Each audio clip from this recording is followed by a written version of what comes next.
You seem like a nice audience. I've been doing this job for 11 years, and in my professional experience, this doesn't feel like a comedy night, it feels like I've interrupted a meeting, right? Not very nicely either. I think you've been out there, it's like an abandoned pub, you walk into what I'm assuming the rest of the time is the storage room or whatever, there's loads of empty chairs, most of you have all sat in one pack. The fire escape is boarded up tonight. I arrived, I genuinely wasn't sure whether Colin was going to introduce a comedian or whether he was going to bring out some livestock, and one by one, we'd all come to the front and take it in turns to make love to it. That's all right. We're stereotypes about this time of the world. It seems alright. Seems genuinely quite nice. I like your vibe. It's very sort of like if Stone Island sponsored a boy band. It's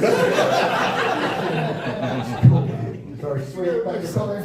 This is a gig I will tell other comedians about. It's genuinely early today. I supported a comedian off the telly, playing in a 400-seat theatre. Got here and thought, have I been capsules on the drive over? Right? But it's cool, man. Thanks for coming out. It's genuinely a pleasure. I've never been to Kettering before. It seems all right. Yeah, I'm aware. I'm not really in Kettering. I know I'm sort of on the outskirts of Kettering. I'm also aware that this microphone is cutting out. I think we can all agree it is largely representative of my ego. There is absolutely no reason for me to use a microphone. I'm aware you put quite a lot of effort into the microphone, so I will use one, but I'm sure we can all agree if it was just me and you guys at the back of the room, at no point would you say, Christ, need some amplification. I'll use it because with a microphone, I'm an artist. Without it, I'm just some dickhead shouting at me.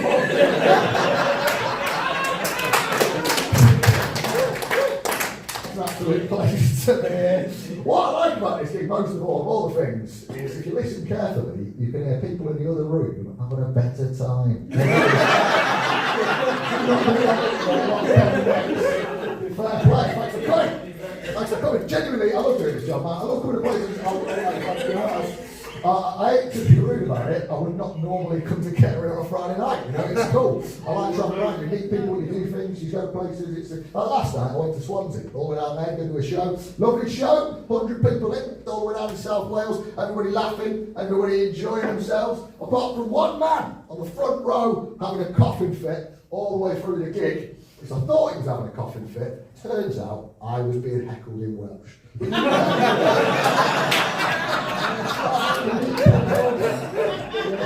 the world.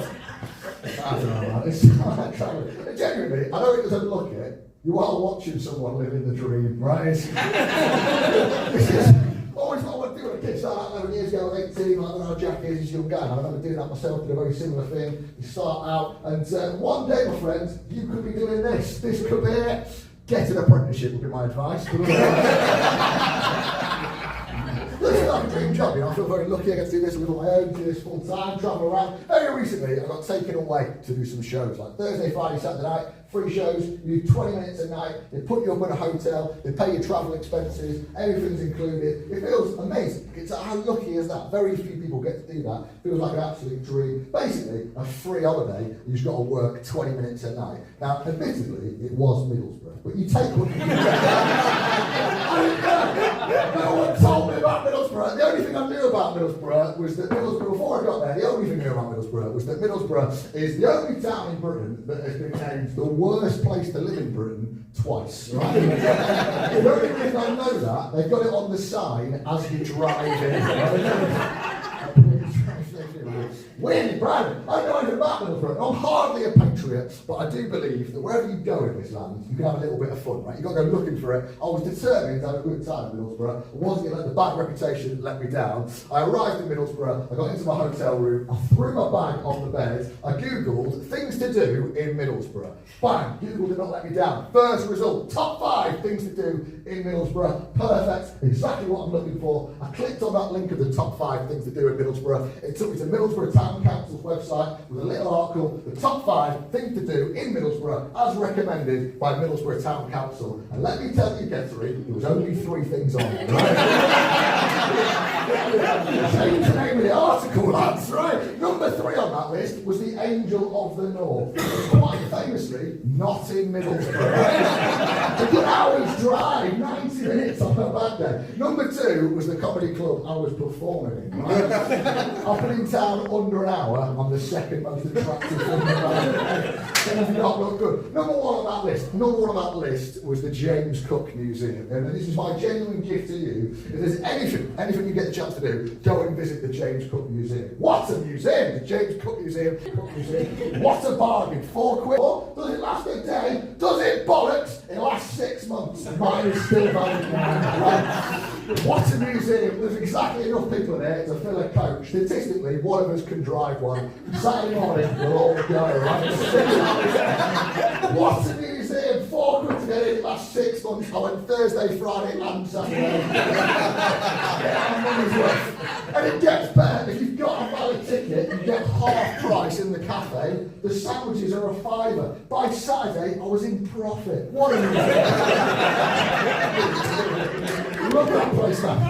Some of you are looking at me like, who the fuck is James Cook? I will tell you who James Cook is. James Cook is Captain James Cook. What a man. He was born in the 1700s. He grew up incredibly poor. He was born in a one-room house on the outskirts of Middlesbrough. He could barely read. He could barely write. He joined the Royal Navy at the lowest possible rank, and he climbed that ladder until he became the first working-class captain of a Royal Navy ship. And he was the best in the business. They sent James Cook all over the world. He discovered the island of Tahiti. I say that he discovered Tahiti. The people who live there, they know about it for ages.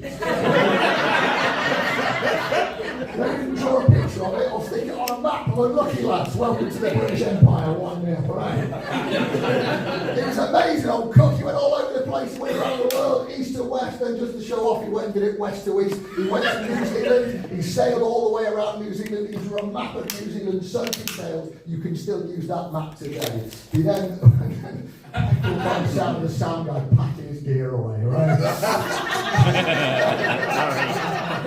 This will be wrapping up soon, absolutely. James Cook was amazing, man. He went to New Zealand and drew that map that you can still use today. They sent Cook looking for Antarctica, and he didn't quite find Antarctica, but he did go further south than any human being had ever been before him in all recorded human history. And it just shows the length that that working class boy from Middlesbrough would go to get out of Middlesbrough. What a good It's good to be here in near Kettering or wherever the fuck we are, man. It's genuinely a pleasure. It is lovely, man. I like doing this job. I like having a chat with people. It is basically the first conversation I've had today, pretty much. It's cool, man, isn't it? I don't say that for your pity. I say it to show off. I live on my own, do this for a living, hang out on my own house all day, do know what to talk to, get up on stage, talk about myself for 20 minutes. Oh, in a scenario where it's socially unacceptable for you to interrupt.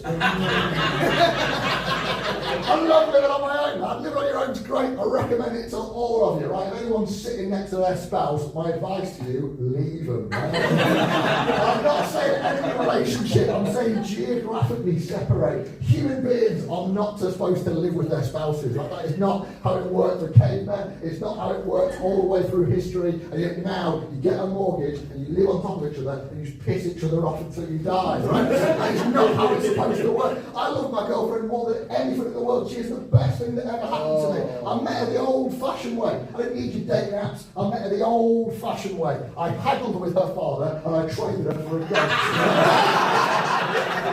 Traditional fella, right? She is amazing. She is the best thing that ever happened to me. Hands down, 10 out of 10. Would not change anything for the world. But we are very different people. We are not supposed to live together. It is written in the stars. She is a Gemini and I am a grown-up.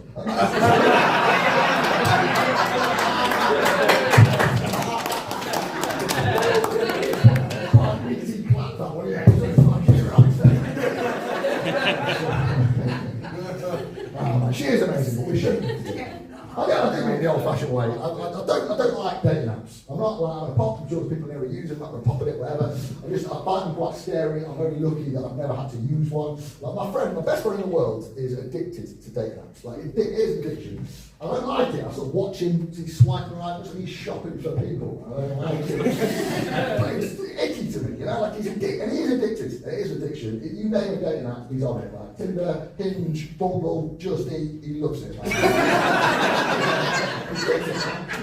They're fancy Chinese. It's not that kind of I mean, one will come to well if you order one, but it won't be a young woman looking for casual sex. It'll probably be a middle-aged man, and it'll make you feel guilty.